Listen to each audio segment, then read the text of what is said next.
Et voilà, voilà en place pour cette fois-ci, c'est sûr et certain. C'est ma dernière sortie de pêche. Ce soir, ils annoncent tempête, orage, pluie, froid. Alors même là, ça devait changer l'après-midi.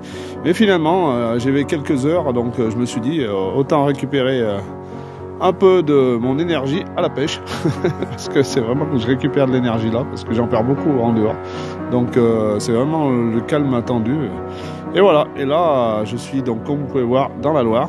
Il y a très peu d'eau. Et je suis à un endroit où il y a assez d'eau encore. Voilà, et je suis sorti, je fais ma petite sortie au Glen. Voilà, on peut voir un spot sympa, on peut voir derrière, où il y a de la profondeur. Aujourd'hui, ce qu'il y a de bien, c'est que il n'y a pas trop de courant. Donc là, je vais uniquement pêcher au lancer aujourd'hui. Je vais apporter des leurres souples. J'ai apporté, comme d'habitude, j'ai apporté du spinner aussi, des spinner bait. J'ai apporté pas mal de leurres aussi. Oui, je dois avoir aussi ouais, voilà, une variété de leurres, autant de leurres dures que de leurres souples. Donc c'est sympa, j'ai des grosses cuillères Mat 4. Voilà, donc j'ai ce coin là-bas. Et puis là, je marche. Et oula, on va essayer de pas s'étaler parce qu'il a plu. Donc voilà. Je pêche aujourd'hui avec ma canne, ma Tansidure. Je sais que c'est une canne verticale, mais bon, voilà, j'ai envie de l'utiliser. J'utilise tellement peu de souvent à la verticale que je vais aussi l'utiliser en linéaire. Et on va essayer de faire une sorte de pêche au mormonier aujourd'hui avec des gros leurres souples. Voilà. Et donc voilà. Et un deuxième coin que je vais bien faire là. Voilà, on peut voir, ça va jusqu'à l'autre rive là-bas en face. Donc voilà, deux coins sympas. Je vais essayer de visualiser d'abord où les silures pourraient la tenue des silures sur cette grande superficie, autant là qu'à côté là. Et une fois que j'aurai visualisé à peu près où ils se tiennent, je sais qu'il y a à peu près 2 mètres, 2 mètres 50 de profondeur en plein milieu. Après là, il n'y a pas d'eau. Et dans les autres rives là-bas en face, il n'y a pas d'eau. Il faut vraiment pêcher le canal qui circule de tous les côtés, là, de gauche à droite, là, le long. Donc voilà, je vais essayer de laisser descendre des leurres souples. Bien pêcher donc des silures à vue. Si je vois la plupart du temps, on voit beaucoup de bulles. Donc les silures dégagent pas mal. Et donc du coup, je vais essayer de me fixer par rapport à ça. Et donc voilà, on verra bien. On va essayer de faire d'abord du visuel et après de faire une pêche ciblée là-dessus. Et puis on verra bien ce que ça donne avant la pluie. Et voilà, il a baissé énormément en température par rapport à la dernière pêche que j'avais fait. Donc voilà, je ne sais pas ce que ça va donner, mais bon. Allez, je pense qu'il y aura peut-être une autre vidéo, j'espère tout à fait avec un poisson. Et une autre vidéo aussi pour conclure ma petite sortie de pêche, voilà, d'aujourd'hui. Allez, à plus, on continue. Et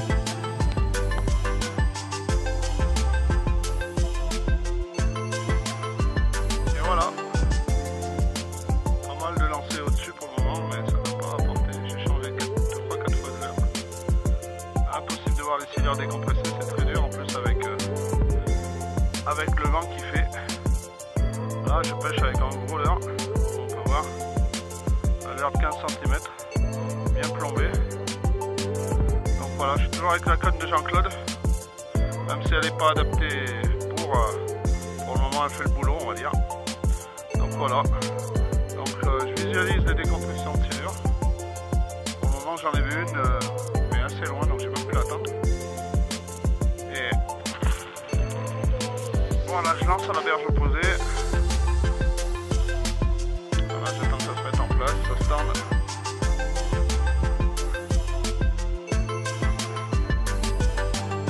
Voilà, dès que ça touche le fond, je remonte. Je laisse redescendre.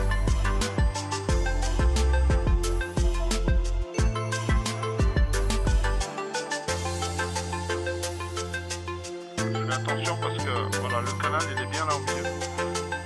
Parce que si je descends un peu plus bas juste là, il y a un arbre dans l'eau. Un arbre émergé. Et après je reviens, je ramène pour éviter d'accrocher près du bord. Le canal il est bien là devant. Donc je recherche avec un grand leurre souple. Avec ce grand leurre souple là, je recherche grandeur souple, là, qu'on voit. Je recherche la décompression de silure, et là, on voit au-dessus, la décompression. Alors, je lance à la rive opposée.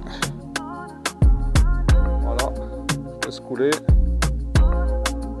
Et comme je disais juste avant, cette canne, elle n'est pas faite pour, elle n'est pas assez longue. Elle est un peu raide surtout. Voilà, dès que je touche le fond, hop, hop, je donne des à-coups. Pêcher en linéaire, là j'ai 2 tapes, je pense que c'est le fond.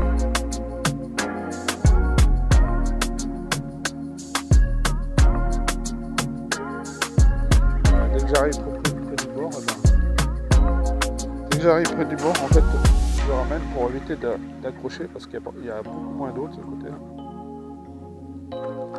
Comme on peut voir, on est en automne et je ramène pas mal de branches. Donc voilà, j'ai mis 2 leurres différents. J'ai mis un leurre souple de la lande jaune fluo au départ, transparente, qui était pas mal, mais pas assez lourd pour cette canne là, parce que cette canne est pas assez souple. C'est une canne, la Tanzélure, c'est plus une canne verticale, on va dire. Et aujourd'hui, je voulais la tenter en linéaire, c'est vrai que. Enfin, en linéaire, on va dire, et en pêche comme si c'était du mormanier avec mon gros leurre. Donc là je prends contact avec le fond. Hop, voilà, je suis en fond. Voilà. Je ramène tout doucement. À cette époque, on est en automne, on est mi-octobre. Et à cette époque-là, il y a les carnassiers en fait font le plein de graisse avant l'hiver. Donc les silures, les brochets, les cendres, on va dire, voilà, font leur réserve. Et du coup, ça va, il a une belle nage avec la queue de chat. Je sais pas si on voit là. Je vais essayer d'incliner un peu là. Voilà. Regardez ça, il a une belle nage. Donc du coup, moi je le lance je pêche en lancer ramené, donc je le fais toucher le fond. Et une fois qu'il touche le fond, on voit la queue du chat qui s'incline. Et je le fais remonter pour redescendre. Remonter pour redescendre. Donc voilà, c'est vrai que c'est une pêche différente de ce que je fais d'habitude. On va essayer de voir au plus près en fait. Donc voilà. Donc je lance assez loin, le leurre tombe au fond. Voilà, la queue du chat remonte, on peut voir. Et après je le fais remonter un petit peu et je le rebaisse. Je le fais remonter un petit peu, je le baisse. Donc du coup ça évite un poisson malade. Et la queue du chat, regardez, hop, dès qu'elle descend, elle vibre. Donc je le fais remonter et je le fais redescendre. Et je le fais descendre. Ça évite pas mal les accrochages parce que je reste pas longtemps au fond. Mais si je me mets par exemple dans une cassure un peu comme celle-ci là, hop, par contre là, voilà, là on voit que je suis accroché. Voilà, donc il faut éviter de trop rester au fond. Donc simple contact avec le fond, en visuel, et je remonte. Voilà, hop, je reprends contact avec le fond, et je remonte. Voilà, je vais vous le faire voir sur cette pierre là, sur les facile. Voilà, donc contact avec le fond. Remonte après de deux, après, voilà, on imagine qu'on est sous l'eau là. Donc voilà, donc le leurre frappe le sol, qui permet une vibration. La queue du chat donc descend aussi en apportant des vibrations, ce qui attire le carnassier, comme si c'était un poisson qui était malade ou qui était en difficulté de nage. Donc ces vibrations là attirent le carnassier, et c'est souvent ou dans la descente ou dans la remontée que le carnassier mord. Donc ça va pour les silures, ça va pour le brochet. Donc voilà, c'est une pêche différente, et une pêche intéressante aussi. Donc voilà, là, hop, regardez, on peut voir là-bas, en surface. Bon, c'est pas du silure, mais ça reste visuel en surface. Silure, on voit des bulles en surface. Ce qui décompresse, en fait, sa vessie natatoire se vide et du coup, il y a des bulles qui remontent à la surface. Du coup, on peut essayer d'y pêcher dessus. C'est un signe visuel où les silures se passent. Le brochet, par contre, c'est plus dur. Le brochet, lui, c'est un carnassier qui est souvent à l'affût. Donc, du coup, il est posté dans des endroits comme celui-là, dans des endroits sous les arbres, là, par exemple.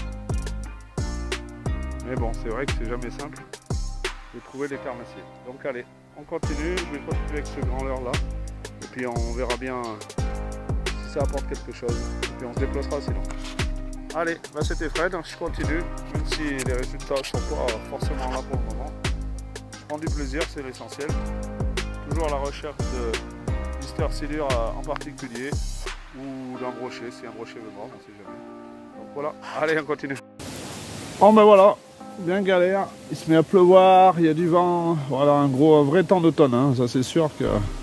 Je viens de quitter la veste, juste là je l'ai pendue juste pour faire la vidéo, parce qu'avec une veste c'est compliqué, mais bon. Donc voilà, ben j'ai bien tout essayé, j'ai changé de leurre, j'ai varié le fond, j'ai surtout peigné toute la bordure, enfin tout le canal là, à partir de là. J'ai vu des chasses de brochets, mais j'ai pas vu de décompression de silure, alors c'est un peu dommage. Donc voilà, c'est vrai que c'est un joli coin, pourtant c'est dommage, comme on peut voir. Alors, on voit bien là il n'y a pas trop d'eau, mais après il y a plus d'eau là. Et voilà, c'est bien dommage. Hop, c'est bien dommage de devoir partir, mais la pluie, le vent, tout est là. On est vraiment en automne là, c'est sûr. Et puis ils annoncent des trompes d'eau pour ce soir, ils annoncent une grosse baisse de température. Ce sera vraiment un temps d'automne, un temps entre 11, voire chez moi, j'ai vu la météo à 8-9 degrés la journée, donc très froid. Donc voilà, comme on peut voir, c'est vraiment un temps d'automne. Et voilà, il a plu, donc je me suis mis à l'abri. Là, ça sera un peu arrêté, mais tout à l'heure, il faisait beaucoup d'eau. Donc c'est dommage, On va arrêter, je vais arrêter la pêche sur ce... Voilà, mais je reviendrai. Ce coin m'a bien plu là. Que ça soit là, et que ce soit plus haut aussi là-haut. Ça m'a beaucoup plu. J'aime bien, il y a une belle profondeur dans le canal au milieu là. Il y a une belle profondeur. Et puis, je sais qu'il y a des carnassiers de présents. Donc, comme on peut voir là, ça s'élargit de plus en plus là-bas. Donc voilà, et là, hop, ça se restreint pas mal. Et après, on a un virage là-bas au fond aussi. Mais il y a moins d'eau. Donc voilà, là, ce qu'il faut pêcher surtout, c'est ces endroits-là, ces endroits privilégiés, les endroits où il y a de l'eau. Le canal, voilà, tout le long là. Voilà. Là, et un peu plus haut, qui a jusque là-haut, voilà. Un peu plus haut, par là, là, parce qu'après il n'y a plus d'eau là-haut, dans le virage il n'y a plus d'eau, donc il faut mieux privilégier le canal par là. Et voilà, pour avoir vu du poisson, j'en ai pas fait aujourd'hui, mais le temps est très difficile, c'est un temps d'automne où ça avoisine les 11 degrés aujourd'hui, donc pas du tout chaud. Comme on peut voir, il y a des feuilles de partout dans l'eau. En plus j'ai ramené je sais pas où c'est, mais enfin j'ai ramené des herbes pas possibles sur mes leurres. Donc voilà. C'est vraiment un temps d'automne, c'est sur ça que je m'arrêterai. Voilà, ça a été une année entrecoupée, on va dire. J'ai pas été à la pêche énormément. Regardez comme on peut voir là, je sais pas si vous voyez dans l'eau là. Il y a des gros amas d'herbiers qui flottent, donc la pêche est difficile. À chaque fois qu'on lance, chaque fois que je lance, je ramène des tas de branches. C'est ça l'automne, c'est le problème de l'automne, c'est que l'eau baisse énormément. Donc on accroche beaucoup. Et il y a beaucoup d'herbiers en surface, beaucoup d'herbiers, je sais pas si on peut voir là, juste là sur le bord là, mais c'est pareil, c'est bourré d'herbiers, et là on fait qu'accrocher là. Après je pense que c'est un bel environnement pour les carnassiers qui peuvent se cacher là, comme on peut voir là, je sais pas si on peut voir là, juste le bas là, hop, voilà vers l'arbre là, par exemple dessous là, c'est un bon environnement pour les carnassiers parce qu'il y a beaucoup de branches dans l'eau, donc ils peuvent se cacher. Mais sinon c'est très dur à pêcher avec le vent, la température fraîche, c'est vrai que voilà. Mais sinon regardez autour, c'est joli, c'est la Loire, et la Loire elle est magnifique, la Loire elle est changeante, elle bouge dans tous les sens et c'est très sympa de la pêcher. Voilà, il faut trouver des endroits, il faut trouver le poisson, c'est sûr, mais voilà, elle nous fait plaisir à pêcher. Donc voilà, il y a du carnassier, il y a du silure, il y a du brochet, très peu de cendres, on en voit de moins en moins maintenant. Je pense que les cendres, voilà, ont été beaucoup pêchés avant, beaucoup comme ils étaient considérés nuisibles, il y en a beaucoup qui ont pêché énormément. Et du coup, après, une fois qu'ils étaient plus considérés nuisibles, ben, il y en a qui en ont gardé. Et la Loire, il y a beau y avoir du poisson, il n'y en a pas tout le temps non plus. Et le cendre, je pense que c'est pas mal raréfié dans la Loire pour le moment. Donc voilà, il y a beaucoup de brochetons, il y a beaucoup de brochets encore, il y a des silures, il y a de la perche, il y a beaucoup de perches. J'ai fait des gardons, j'ai fait des perches, j'ai fait des silures. Donc voilà, il y a beaucoup de chevennes aussi. Donc il y a quand même du poisson. Hein. Pour tous ceux qui disent que le silure, il mange tous les poissons, c'est pas vrai parce que j'ai vu des perches, j'ai vu du chevenne, j'ai vu plein de gardons. Et j'ai vu des brochetons et tout. Et si c'était le cas, il n'y aurait plus rien. Donc voilà. Donc voilà, ben, merci de m'avoir suivi encore cette année. L'année prochaine, ce sera 2024 et on continuera à pêcher. On essaiera ces coins-là. Tous ces coins que j'ai pas fait là, ou que j'ai essayé à peine. Donc voilà, on essaiera de changer peut-être de pêche, plus pêcher peut-être tout ce qui est mormagnite en animation, on va dire, pêcher en animation. Et avec des leurres souples surtout. Et puis bien sûr de la pêche au cou, et puis peut-être d'autres pêches, on verra. On verra en fonction de mon temps et de mon travail que j'en ai de plus en plus. Donc voilà. Allez, merci à vous et puis à la prochaine. Bye bye.